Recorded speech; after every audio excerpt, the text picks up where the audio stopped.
Kaleshwaram project అవినీతి రాహుల్ గాంధీకి అవగాహన లేదని మూతి మీద పెట్టి కొడతా ఆ మాట అన్నోళ్ళని.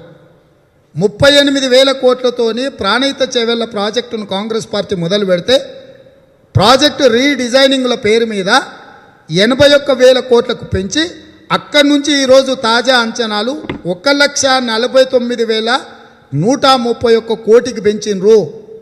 మూడవ టీఎంస్కి 25,831 కోట్లు అంటున్నారు. ఇప్పటి వరకు 81,000 కోట్ల ప్రాజెక్ట్ అంటుంది కదా.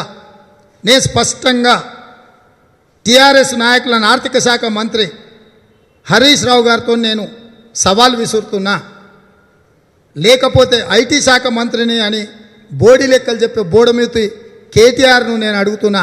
ఇప్పటి వరకు 85,000 కోట్ల రూపాయల బిల్లులు చెల్లించారు కాళేశ్వరం ప్రాజెక్టుకి. ప్రాణహిత చెవెళ్ళ మేము పేరు పెడితే పేరు మార్చి కాళేశ్వరం ప్రాజెక్ట్ అని పెట్టినరు. ఆ రోజు ఉన్న ఆయకట్టుకు ఈ రోజు ఉన్న ఆయకట్టుకు మీరు ఎంత అంచనాలు పెంచినరు, ఎంత ఆయకట్టు పెంచినరు?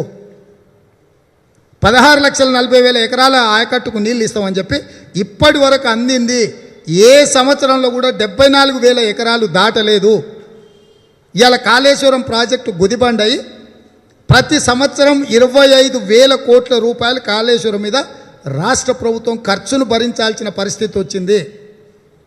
1 ఎకరాకు నీళ్ళు ఇవ్వాలంటే కాళేశ్వరం ప్రాజెక్టులో 45,000 రూపాయలు ఖర్చు పెడితే తప్ప కాళేశ్వరం ప్రాజెక్టుకు నీళ్ళు ఇవ్వలేని పరిస్థితి రాష్ట్ర ప్రభుత్వం కల్పించింది. అంటే ఇది తెలంగాణ రాష్ట్రానికి గుదిబండగా మారి ఈరోజు తెలంగాణ ఆర్థిక వనరులను అన్నిటిని కూడా మింగడానికి ఉన్న ఒక white elephant is Kaleshwaram project. 16,000 కోట్లతో మొదలుపెట్టిన పాలమూరు రంగారెడ్డి ఎత్తిపోతల పథకం 50,000 కోట్లకు పెరిగింది. ఇలా 1,00,000 కోట్లకు అంచనా పెరిగేట పరిస్థితి ఉన్నది. ఏ ప్రాజెక్ట్ అన్నా నువ్వు మొదలుపెట్టిన అంచనాలకు ఈరోజు ఉన్న అంచనాలకు ఇవన్నీ కాంగ్రెస్ పార్టీ చెప్తలేదు. కాగ్ చెప్పింది. కాగ్ ఈ మధ్యలోనే నివేదిక ఇచ్చింది కాళేశ్వరం ప్రాజెక్టు మీద. కాగ్ నివేదిక మీద చర్చించడానికి హరీష్ రావును కల్వకుంట్ల తారక రామారావును నేను డిమాండ్ చేస్తున్నా. కాంగ్రెస్ పార్టీ తరఫున మేమిద్దరం వస్తాము, టీఆర్ఎస్ తరఫున మీరిద్దరు రాండి, హరీష్ రావు గారు కల్వకుంట్ల తారక రామారావు గారు. కాగిచ్చిన నివేదిక మీద కాళేశ్వరం ప్రాజెక్టు మీద చర్చించుకుందాము. రాహుల్ గాంధీ గారు మాట్లాడిన అంశంలో ఏ ఒక్క తప్పు మీరు ఎత్తి చూపినా, మీరు ఏ శిక్ష విధించినా మేము దానికి సిద్ధంగా ఉన్నాము. మీ అవినీతి విషయంలో స్పష్టంగా అవగాహనతో కూడుకున్న రాహుల్ గాంధీ గారి సంభాషణను విన్న తర్వాత టీఆర్ఎస్ పార్టీ నాయకులు బండారం బయటపడ్డదని రాత్రి నుంచే బావబామార్దులు పోటీలు పడి పెడబొబ్బలు పెడుతుండ్రు. మీ పెడబొబ్బల వల్ల తెలంగాణ రాష్ట్రాన్ని ప్రజల్ని మభ్యపెట్టలేరు. 93,000 ఎకరాల భూసేకరణ నుండి ఇప్పటి వరకు మీరు సేకరించింది 64,000 ఎకరాలే. ఇంకా 22,000 ఎకరాల భూమి సేకరించాలి. అంటే ఇట్లా లక్షలాది కోట్ల రూపాయలను ప్రాజెక్టులు టెండర్ల పేరు మీద మీరు కొల్లగొట్టి ఈ రాష్ట్ర సంపదను మొత్తం దోసుకున్నారు. ఒక్క కేసీఆర్ కుటుంబమే 1,00,000 కోట్ల రూపాయల దోపిడీకి పాల్పడ్డది. 2001 టీఆర్ఎస్ ప్రారంభించినప్పుడు ఉన్న ఆస్తులు ఎన్ని? 2014 జూన్ 2 నాడు తెలంగాణ రాష్ట్రం ఏర్పడ్డప్పుడు కేసీఆర్ కుటుంబ సభ్యులకు ఉన్న ఆస్తులు ఎన్ని? 2023 జూలై 2 నిన్న రాహుల్ గాంధీ గారి సభ జరిగే సమయానికి సాయంత్రం 7 గంటల వరకు ఆ కుటుంబానికి ఉన్న ఆస్తులు ఎన్ని చర్చించుకుందామా? మీకు చిత్తశుద్ధి ఉంటే మీరు ముందుకు వస్తారా? కాంగ్రెస్ పార్టీని రాహుల్ గాంధీ గారిని విమర్శించడం అంటే మీ మొహం మీద మీరే ఒకరెదురుగా ఒకరు నిలబడి కాండ్రించి ఊంచుకున్నట్టు తప్ప, హరీష్ ముఖం మీద కేటీఆర్, కేటీఆర్ ముఖం మీద హరీష్ కాండ్రించి ఉమ్మిస్తే ఎట్లా ఉంటుందో కాంగ్రెస్ పార్టీని రాహుల్ గాంధీ గారిని విమర్శిస్తే గట్లనే ఉంటుంది. ఇప్పటికైనా కొంచెమన్నా సిగ్గు తెచ్చుకోండి కేసీఆర్ కుటుంబ సభ్యులారా. మీరు దోపిడి దొంగల కంటే హీనము, బందిపోటు దొంగల కంటే దారుణము, దండుపాలెం ముఠా కంటే మీరు అత్యంత ప్రమాదకరమైన వ్యక్తులు. మీరు కాంగ్రెస్ పార్టీని విమర్శిస్తే ప్రజలు సహించరు. మీరు ఎట్లయితే అడ్డుకొని సభను విఫలం చేయాలని ప్రయత్నం చేసినరో ప్రజలు తొక్కుకుంటూ వచ్చిండ్రు మిమ్మల్ని, మీ పార్టీని. అది చూసినాకైనా మీకు జ్ఞానోదయం కలగాలి. నిన్నంత గొప్ప సభ జరిగితే ఇద్దరు తీసేసిన తహసీల్దారులు ఆడ కూర్చొని జాతీయ స్థాయిలో మాతో చర్చలకు వచ్చినాను. ఆడికే ఉద్యోగం లేదు, ఆడ ఊళ్ళో ఎవడు అడుగుతలేడు. ఆడెవడో వచ్చిండంటే ఈడెవరితో మాట్లాడిండంట, ఈయన జాతీయ రాజకీయాలకు రమ్మని ఆయన పిలిచిండంట. ఇక ఈయన మొత్తం లగెత్తుతాడంట గోసి పెట్టుకొని. అసలు ఏమన్నా అర్థం పర్థం ఉందా?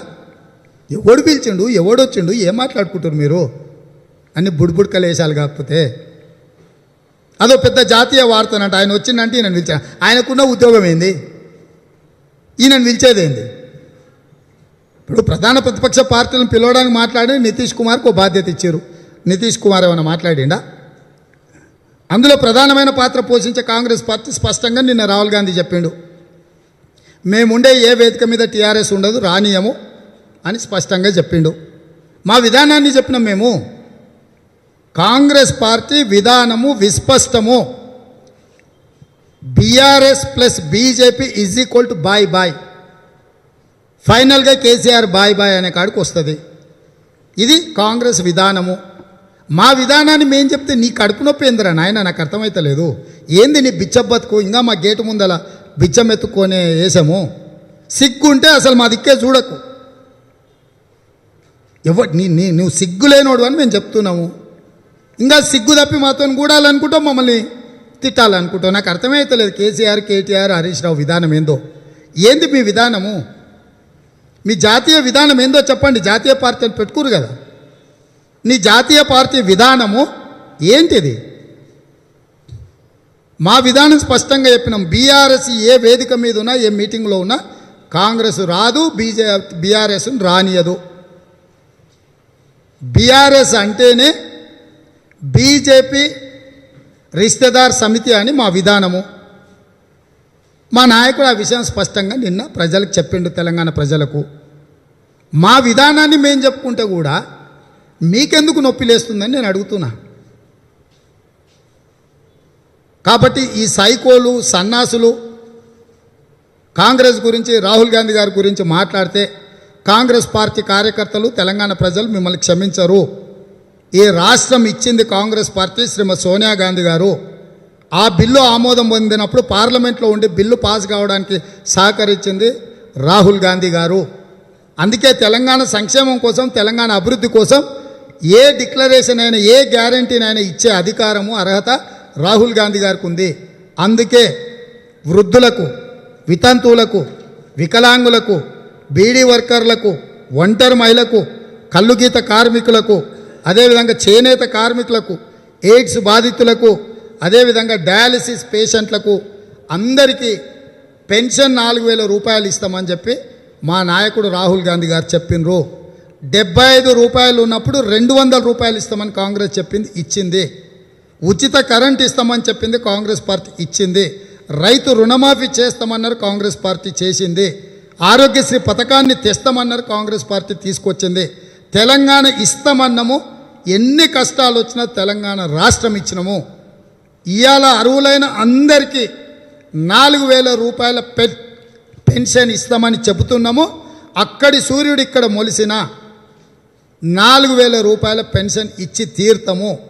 రాష్ట్ర ఆదాయము పెరిగింది. పెరిగిన ఆదాయాన్ని మేము దోసుకోకుండా, కల్వకుంట్లలాగా, కచరాగాళ్ళలాగా మేము దోపిడీకి పాల్పడకుండా పేదలకు పంచి పెడతాము. పెరిగిన ఆదాయాన్ని పేదలకు పంచిపెట్టడమే, సంక్షేమాన్ని పేదలకు చేర్చడమే కాంగ్రెస్ పార్టీ తెలంగాణ విధానము.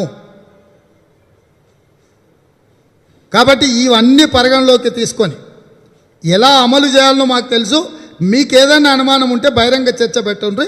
అన్నిటికీ ఆర్థిక లెక్కలతో పాటు సంపూర్ణంగా మేము ప్రజలకు వివరించి చెప్తాము.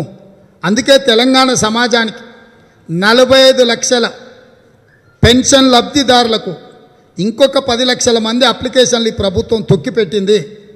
వాళ్ళందరినీ కలిపితే 55 లక్షల అర్హత కలిగిన పెన్షన్దారులు ఉంటారు. వాళ్ళందరికీ 4,000 రూపాయల లాగా పెన్షన్ ఇస్తే ప్రతి నెల ఎంత ఖర్చు అవుతుందో, సంవత్సరానికి ఎంత బడ్జెట్ అవసరమో, ఈ బడ్జెట్ని కేసీఆర్ అవినీతిని ఆపితే చాలు వాటిని కట్టొచ్చు. లెక్కలన్నీ వేసినాం, అనా పైసతో సహా మా దగ్గర సంపూర్ణమైన సమాచారం ఉంది. పెన్షన్ ఇచ్చి తీర్థం. 4,000 రూపాయల పెన్షన్ ఇవ్వడమే. ఆ పథకం పేరు చేయూత. చేయూత పథకం కింద పేదలకు పెన్షను 4,000 రూపాయలు ఇచ్చే బాధ్యత కాంగ్రెస్ పార్టీ తీసుకుంది. తెలంగాణ ఇస్తామని ఎన్ని ఒడిదుడుకులు వచ్చినా ఇచ్చి తీరినామో 4,000 రూపాయల పెన్షన్ ఇస్తామని ఈరోజు రాహుల్ గాంధీ గారు చెప్పిండ్రు. ఇచ్చి తీరుతామని చెప్పి కాంగ్రెస్ పార్టీ తరఫున నేను ప్రజలకు చెప్పదలుచుకున్నా.